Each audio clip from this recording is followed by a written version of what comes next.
کایان وہ دھیرے سے بولی تھی۔ اس کی مغرور کھڑی تیکھی ناک کو چھوا وہ ہنسی تھی۔ اور میں کب ہماری شادی کی ڈیٹ اناؤنس کروں؟ بیڈ پر بیٹھتے وہ بال کان کے پیچھے اڑاتے مسکرا کر بولی تھی۔ اس کی آنکھیں چمک رہی تھیں جبکہ مقابل کی آنکھیں بند تھیں۔ کبھی بھی نہیں۔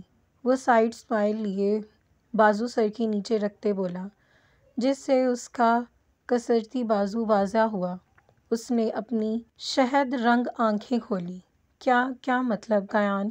مذاق مت کرو، میں ڈر گئی پھر سے۔ ایما نے اپنے چہرے کی رنگت اس کی بات سنتے بری طرح اڑی تھی۔ ایسا کیا؟ وہ چمکتی آنکھوں سے بولا، یوں جیسے سب کچھ پا لینے کے بعد بس آگے بڑھ جانے کا گمان ہو۔ کایان بتاؤ نا، کب بتاؤ گے میڈیا کو؟ ایما منہ بناتے بولی تھی۔ اسے اپنے اندر ہلکا سا خوف پھیلا محسوس ہو رہا تھا۔ وہ خود اس انڈسٹری کے ساتھ جڑی ہوئی تھی اور اب کایان کی چمکتی آنکھیں اور باتیں اسے غلط ہونے کا احساس دلا رہی تھیں۔ کبھی نہیں۔ فارگیٹ اٹ، بھول جاؤ جو کل ہوا۔ وہ لاپرواہی سے بیڈ سے اٹھتے بولا تھا، بالوں میں ہاتھ پھیرتے۔ اس کا لہجہ عام سا تھا جبکہ ایما کی آنکھیں حیرت سے وہ پھیلی آنکھوں سے اسے دیکھ رہی تھی۔ وہ واش روم میں بند ہو گیا تھا۔ اسے اپنا وجود سن ہوتا محسوس ہو رہا تھا۔ اس نے کایان کو پانے کے لیے اپنا سب کچھ اس پر لٹا دیا تھا۔ وہ واش روم سے باہر آیا تھا، وہاں رکھی الماری سے شرٹ نکال کر پہنی۔ انداز یوں تھا جیسے کمرے میں اس کے علاوہ کوئی اور نہیں ہو۔ کایان، یہ کیا بکواس کر رہے ہو تم؟ کیا بول رہے ہو؟ مجھ سے شادی نہیں کرو گے تم؟ اسے باہر جاتا دیکھ کر وہ اس کے سامنے آتی اس مرتبہ اونچی آواز میں چیخی تھی۔ کل رات کی نرم آواز اب اس کے لہجے میں کہیں بھی نہ تھی۔ کیا میں نے تم سے کہا کہ میں تم سے شادی کروں گا؟ وہ آبرو اچکاتے سوالیہ ہوا تھا۔ ایما کا چہرہ سرخ ہو گیا۔ اسے پا لینے کی چاہ میں وہ کتنا کچھ نظر انداز کر گئی تھی۔ وہ صرف کایان سکندر کو پانا چاہتی تھی۔ میں محبت کرتی ہوں تم سے۔ تم نے کہا تھا کہ تم ہمیشہ میرے ساتھ رہو گے۔ ایما کا دل بری طرح گھبرایا تھا۔ اٹکتے لہجے سے اس نے مقابل کے چہرے پر ہاتھ رکھنا چاہا تھا جب کایان نے بے زاری و نخوت سے اس کا ہاتھ جھٹکا۔ For God sake Emma, what the hell is this? محبت؟ اور میں تمہارے ساتھ ہوں نا، جب تمہارا دل کرے آ جانا، لیکن باہر منہ مت مارنا، مجھے یوزیبل چیزیں پسند نہیں۔ وہ اسے راستے سے ہٹاتے طنزیہ لہجے میں بولا۔ ایما کو لگا وہ اس پر ہنس رہا ہے۔ اس کا چہرہ بری طرح سرخ ہو گیا۔ اس نے کایان سکندر کی شرٹ کو جکڑا جس پر کایان نے پلٹ کر ناگواری سے اس کے ہاتھوں کو دیکھا۔ میں نے اپنی محبت، اپنی عزت تمام تم پر لٹا دی، لیکن فرق نہیں پڑتا۔ ایسا کیسے ہو سکتا ہے؟ وہ چیختی تھی۔ اس سے پہلے کہ اس کے ہاتھ کایان سکندر کے گریباں تک جاتے، کایان نے سختی و درستگی سے اس کے ہاتھ جکڑے تھے کہ ایما اپنے ہاتھوں میں درد اٹھتا محسوس کر سکتی تھی۔ محبت؟ کایان سکندر کے نام، میری شہرت اور دولت سے محبت ہے تمہیں ایما؟ بیبی بولو، کتنا پیسہ چاہیے تمہیں؟ میرے اسسٹنٹ سے لے لینا۔ اور عزت؟ کیا میں تمہیں گھسیٹ کر لایا تھا یہاں اپنے پاس؟ تم نے خود اپنی عزت میرے حوالے کی، میرا قصور نہیں ہے۔ وہ لاپرواہی سے اسے کہتا ہنسا تھا۔ اس کی آنکھوں میں اب چمک تھی، عجیب سا نشہ۔ ایما کی آنکھوں سے آنسو پھسلا۔ اور دوبارہ میرے گریباں تک پہنچنے کی گستاخی تمہارے ان نازک ہاتھوں نے کی ہے تو انہیں کاٹ کر آگ لگا دوں گا۔ وہ اس کے قریب جھٹکے سے کان کے قریب سرگوشی کرتے مدھم سرد آواز میں بولا تھا۔ ایما نے جرجری سی لی تھی۔ تم نے مجھ سے کہا تھا محبت ہے، وہ ہچکیوں کے درمیان بولی۔ ہاں تو کیا تمہیں کوئی شک تھا؟ تم نے محبت نہیں دیکھی پچھلی رات؟ تمہیں یاد نہیں ہے کیا؟ لبوں پر مسکراہٹ کھینچے وہ ذو معنی لہجے میں بولا اور اس کی شہد رنگ آنکھوں نے الوہی چمک ابھری تھی۔ ایما کا دل دھڑکا تو ایما نے 100 بار دل پر لعنت بھیجی تھی۔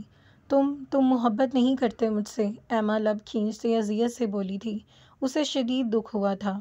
اگر کایان سکندر غلط تھا تو ایما بھی صحیح نہیں تھی۔ کیا اسے نہیں پتا تھا کہ عزت کیا ہوتی ہے؟ یوں ہر کسی پر خود کو لٹا دینا نہیں چاہیے۔ ہا ہا ہا ہا، کم آن، محبت کچھ نہیں ہوتی، بلیو می۔ اور اگر ایسا کچھ حادثہ ہوا بھی تو کایان سکندر اس لڑکی کے پیچھے پاگل ہوگا، نہ کہ وہ لڑکی کایان سکندر کے پیچھے۔ وہ ہنستے ہوئے بولا۔ اس کے لہجے میں ایک آگ سی تھی جس کی تپش ایما کو سلگ کر رہ گئی تھی۔ اس نے ڈبڈبائی آنکھوں سے اس کے مغرور شخص کو دیکھا جس کے نزدیک احساسات کے معنی نہیں رکھتے تھے۔ کیان نے اس کے ہاتھ جھٹکے اور کندھے اچکاتے ہوئے "now get lost from my house" pant کی پاکٹوں میں ہاتھ ڈالے وہ لاپرواہ بنا کمرے سے باہر نکلتے ہوئے اپنے پرسنل روم میں آیا۔ ڈارک بلو تھیم پر بنا وہ روم ہر آسائش پر تھا۔ جہازی سائز بیڈ کے سامنے دیوار کے ساتھ صوفے رکھے تھے اور اس کے سامنے ایک شیشے کا ٹیبل تھا۔ دوسری دیوار کے ساتھ ایک بڑی سی کبرڈ تھی، ایک چینجنگ روم تھا، اٹیچ واش روم تھا۔ دوسری سائڈ پر سامنے بالکنی تھی اور بالکنی کے ساتھ 2 اسٹیئر اتر کر ایک سوئمنگ پول تھا۔ کمرے میں رکھی ہر چیز مقابل کے نفاست کا منہ بولتا ثبوت تھی۔ وہ الماری سے کپڑے نکالتے باتھ روم کی جانب بڑھا جب ایک تیز آواز نیچے سے سنائی دی۔ وہ ہلکے سے مسکرایا اور مسکراہٹ دل کی دھڑکنیں بڑھا سکتی تھی۔ اس کی شہد رنگ کی آنکھیں چمکیں، شاید وہ چمکتی آنکھیں واقعی ہی ایک آدھ کو مار دیتیں۔ ایما جا چکی تھی۔ وہ باتھ روم میں گھس گیا تھا بغیر احساسات کی پرواہ کے، شاید احساسات اس میں تھے ہی نہیں۔ وہ جیسے ہی اس ہوٹل کے بڑے سے ہال میں داخل ہوا تھا، وہاں ایک کے بعد ایک نظر اس پر اٹھی تھی اور پھر اس پر ہی جم گئی تھی۔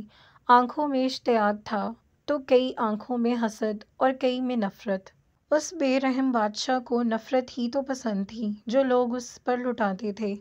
اس کی کالی چھڑی کی ٹک ٹک حال میں گونجی تھی۔ اب کئی نظروں میں عجیب سے تاثرات تھے۔ وہ کثرت جسم کا مالک شخص، اس کے ہاتھ میں وہ چھڑی، دونوں مختلف باتیں تھیں۔ ہال میں مزید آگے پہنچتے ہی وہ وہاں پڑی وقت ایک کرسی پر جا بیٹھا تھا، ٹانگ پر ٹانگ جماتے۔ اس نے گلاسز اب بھی لگا رکھی تھیں۔ ایسل ایڈم، ہمارے بندوں کو مارنے کا کیا مقصد ہے؟ وہ جو بڑے کروفر سے بیٹھا تھا اور جس پر پورے مجمع کی نظریں جمی ہوئی تھیں، لڑکیاں اسے دیکھتے ہی اس کی جانب بڑھ رہی تھیں۔ ایک تیز آواز پر وہاں سب ساکت ہوئے۔ سوٹ بوٹ میں کھڑے اس شخص کے پیچھے 4 گارڈز کھڑے تھے جن کے ہاتھ میں گنز تھیں۔ وہ سخت لہجے میں بولا تھا جس سے مقابل کے ماتھے پر بل نمودار ہوئے، جنہیں دیکھتے وہاں کھڑے ہر شخص کے اندر خوف کی لہر دوڑ گئی۔ "کیا تمہیں کسی نے اجازت دی ہے مجھ سے سوال کرنے کی؟" وہ سرد لہجے میں بولا تھا جس پر مقابل کی نظریں پھیریں، لیکن اس کے چہرے سے صاف اندازہ کیا جا سکتا تھا کہ وہ شخص ایسل ایڈم کے جواب پر غصے میں ہے۔ "تم پورے ڈارک ورلڈ پر قابو کیے بیٹھے ہو ایسل ایڈم، پورے کینیڈا کے ہر ایک شہر پر تمہارا نام ہے اور تم نے اوٹاوا کو بھی قابو کیا ہوا ہے۔ یہاں ہم سب نے تمہیں اس لیے بلایا ہے کہ یا تو تم اوٹاوا رکھ دو یا باقی کینیڈا۔" وہاں کھڑا ایک اور آدمی تیزی سے بولا تھا۔ کرسی پر بیٹھے ایسل ایڈم کے پاؤں میں حرکت پیدا ہوئی تھی۔ اس حال میں اس کی کالی چھڑی کی ٹک ٹک گونجنے لگی تھی۔ "ہاں، وہ صحیح بول رہے ہیں ایسل ایڈم، تم یوں کسی کو نہیں مار سکتے۔" تیسرے آدمی کی آواز پر فیضی نے گھورا، اس آدمی کو دیکھا جبکہ ایسل ایڈم اب بھی اپنے پرانے مشغلے میں مصروف تھا۔ وہ پاؤں بری طرح جلا رہا تھا اور کالی چھڑی اب بھی فرش پر ٹک ٹک کر رہی تھی۔ اس نے وہ چھڑی اٹھائی، آنکھیں اٹھا ان تینوں آدمیوں کو دیکھا۔ 3 جواز۔ اس کی اوشن بلو آنکھوں میں سکون تھا یا سرد پن، لیکن وہ دونوں عجیب سے تاثر تھے۔ اس کے لبوں پر خطرناک مسکراہٹ ابھری اور پھر اس نے اپنی چھڑی وہاں کھڑے کئی لوگوں میں سے ایک آدمی کی طرف کی تھی جو نظریں چراتا خوف زدہ ہوا تھا۔ اور پھر اگلے ہی لمحے وہ شخص زمین بوس ہو گیا۔ اس کی وائٹ شرٹ خون سے بھر گئی تھی جس سے وہاں لڑکیوں کی چیخیں بلند ہوئیں تو ایسل ایڈم کے لبوں پر پھیلی مسکراہٹ گہری ترین ہوئی۔ وہ گولی اس کی کالی چھری سے نکلی تھی۔ کیسے؟ اس کا جواب شاید وہاں موجود کسی کے پاس بھی نہیں تھا، اور یہی تو خاص بات تھی کینیڈا کو مٹھی میں رکھنے والے ڈارک ورلڈ کے اس ڈان کی۔ ہوٹل کے شاندار ہال میں خوف طاری ہوا تھا، ایسا خوف کہ وہاں کھڑے لوگوں کے چہرے سفید پڑے تھے اور حال ایسل ایڈم کے جاننے سے پہلے کہکوں میں ڈوبا ہوا تھا، اور اب وہاں خوف ہی خوف تھا۔ خوف جو ایسل ایڈم کی شخصیت کا خاصہ تھا، خوف جو ایسل ایڈم کو بہت پسند تھا، وہی خوف وہ دوسروں کے اندر بھرتا تھا اپنی موجودگی کی بنا پر۔ وہ کرسی سے اٹھا تھا۔ اس پورے ہال میں کوئی بھی ایسا نہیں تھا جو ایسل ایڈم کے ساتھ وہ 100 کے 100 لوگ ایسل ایڈم کے خلاف تھے، اسے مار دینا چاہتے تھے، لیکن اس سب کے باوجود بھی ایسل ایڈم کے چہرے پر ڈر کی ایک بھی لہر نہیں تھی۔ وجہ اس کی ثقافت تھی، وجہ اس کا اوٹاوا میں رہتے ہوئے پورے کینیڈا میں جگہ جگہ پھیلے غیر قانونی کاموں پر نظر تھی۔ وہ اس حد تک چالاک تھا۔ اسے دوسروں کو خوف میں دیکھنا پسند تھا۔ ایسا کوئی پیدا ہی نہیں ہوا تھا جو اسے خوف زدہ کر سکے۔ وہ فرش پر خون میں لت پت پڑے اس شخص کے بالکل پاس کھڑا تھا۔ فیضی نے دیکھا، اس کی کالی چھڑی سے ایک تیز دھار چمکیلی سی چیز باہر نکلی تھی۔ فیضی نے فوراً چہرہ موڑا تھا۔ اس نے چھڑی اس ڈیڈ باڈی کے چہرے پر ماتھے کے بالکل وسط میں رکھی اور وہاں پر دباؤ دیا، جس سے وہاں سے خون کا ایک فوارہ پھٹ نکلا۔ کئی لڑکیاں وہاں سے باہر کو بھاگتی تھیں، جبکہ کئی لڑکیوں کی چیخیں پھر سے بلند ہوئیں۔ وہ 3 آدمی جنہوں نے 3 سوال ایسل ایڈم سے کیے تھے، لٹھے کی مانند سفید پڑتے چہرے کے ساتھ اسے ایسا کرتے دیکھ بری طرح سہمے تھے۔ فیضی، تمہیں بادام کھانے چاہیے تھے، تمہیں اسے اچھے سفر سے بھیجنے کا بولا تھا نا، کیوں مجھ سے گناہ کرواتے ہو تم؟ وہ گردن موڑے فیضی کو دیکھتے بولا، جو اس کی سرد نظروں سے خائف سر جھکا گیا تھا۔ اس کے ہاتھ دھیرے سے کپ کپائے تھے۔ اوٹاوا چاہیے یا کینیڈا؟ وہ چلتے ہوئے واپس کرسی پر بیٹھا تھا۔ فیضی کرسی سے تھوڑا ہٹ کے کھڑا ہوا تھا۔ اس نے کئی مہینوں بعد ایسل ایڈم کو اپنی چھڑی استعمال کرتے ہوئے دیکھا تھا۔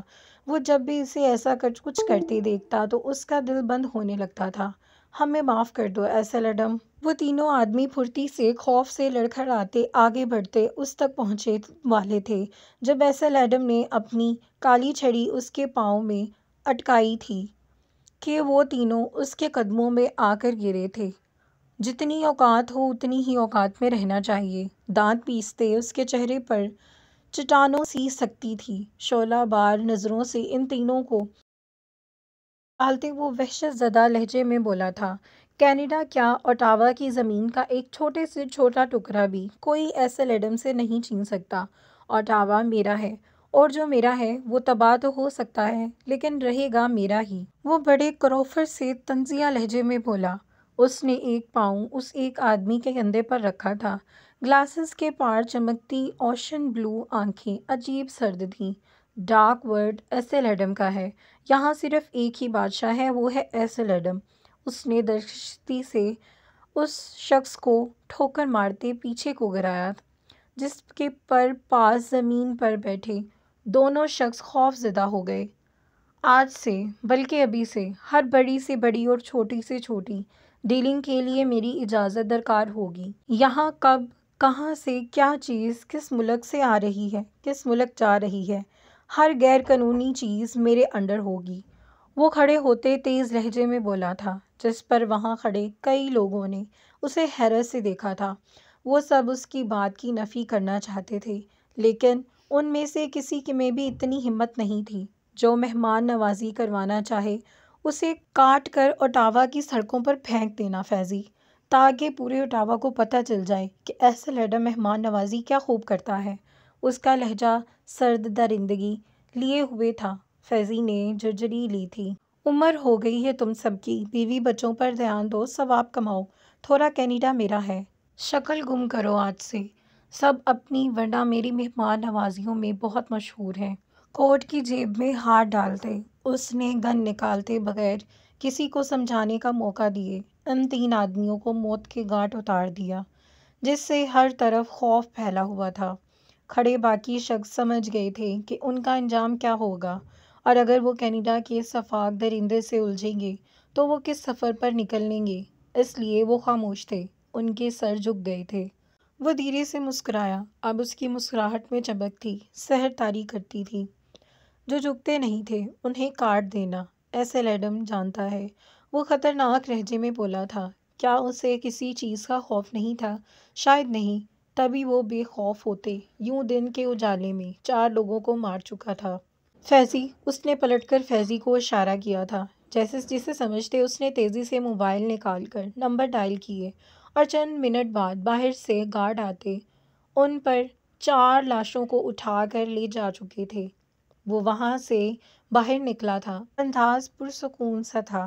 گارڈز نے اسے دیکھتے فوراً گاڑی کا دروازہ کھولا۔ فیضی، البرٹا کی ٹکٹ کرواؤ، وہ سنجیدگی سے بولا تو فیضی نے اس بات میں سر ہلایا تھا۔ اس نے بیک ویو مرر سے ایسل ایڈم کی بند آنکھوں کو دیکھا۔ کینیڈا میں ہر غیر قانونی کام ہوتا تھا جو مختلف گروپس کے کرتے تھے۔ ایسل ایڈم نظر رکھتا تھا ان پر، اور جب اسے کوئی چیز پسند آتی تھی وہ اسے چھین لیتا تھا۔ ان گروپس سے اور ان کے بولنے کی ہمت نہیں ہوتی تھی، لیکن پچھلے ایک مہینے سے کئی گروپس مل کر اسے جڑ سے اکھاڑ دینا چاہتے تھے، جس کی خبر فیضی نے خود ایسل ایڈم کو کئی بار دی تھی، لیکن وہ خاموش تھا۔ اور آج اس نے جن 3 آدمیوں کو مارا تھا وہ ان گروپس کے ہیڈ تھے۔ فیضی نے بغور اس کے چہرے کو دیکھا۔ وہ پہلے اٹاوا کے لیے پاگل تھا اور اب پورے کینیڈا کے لیے۔ وہ ڈارک ورلڈ کا ڈان تھا، اور البرٹا بھی وہ ڈیلنگ کے لیے ہی جا رہا تھا۔ نہ جانے وہ وہاں کیا قہر ڈھانے والا تھا۔ اگر تم نے 2 پل بھی مجھے مزید دیکھا تو میں تمہاری آنکھیں نکال دوں گا۔ اپنے کمرے میں فریم کرواؤں گا خاص، وہ بند آنکھوں سے بولا تھا۔ فیضی نے فوراً نظریں پھیرتے جرجری سی لی تھی۔ شاید وہ سب سنبھالنے کے واقعی قابل تھا۔ خود تو ہارٹ لیس ہے، کسی دن میرا بھی ہارٹ فیل کروائے گا، وہ بڑبڑا کر رہ گیا۔ اس کی بڑبڑاہٹ پر ایسل ایڈم کے لبوں پر دلکش مسکراہٹ ابھری تھی، لیکن وہ بولا کچھ نہیں۔ اور اس کے ساتھ ہماری قسط نمبر 3 کا اختتام ہوتا ہے، اور انشاءاللہ ملتے ہیں نیکسٹ قسط کے ساتھ۔ دعاؤں میں یاد رکھیے گا۔ اللہ حافظ۔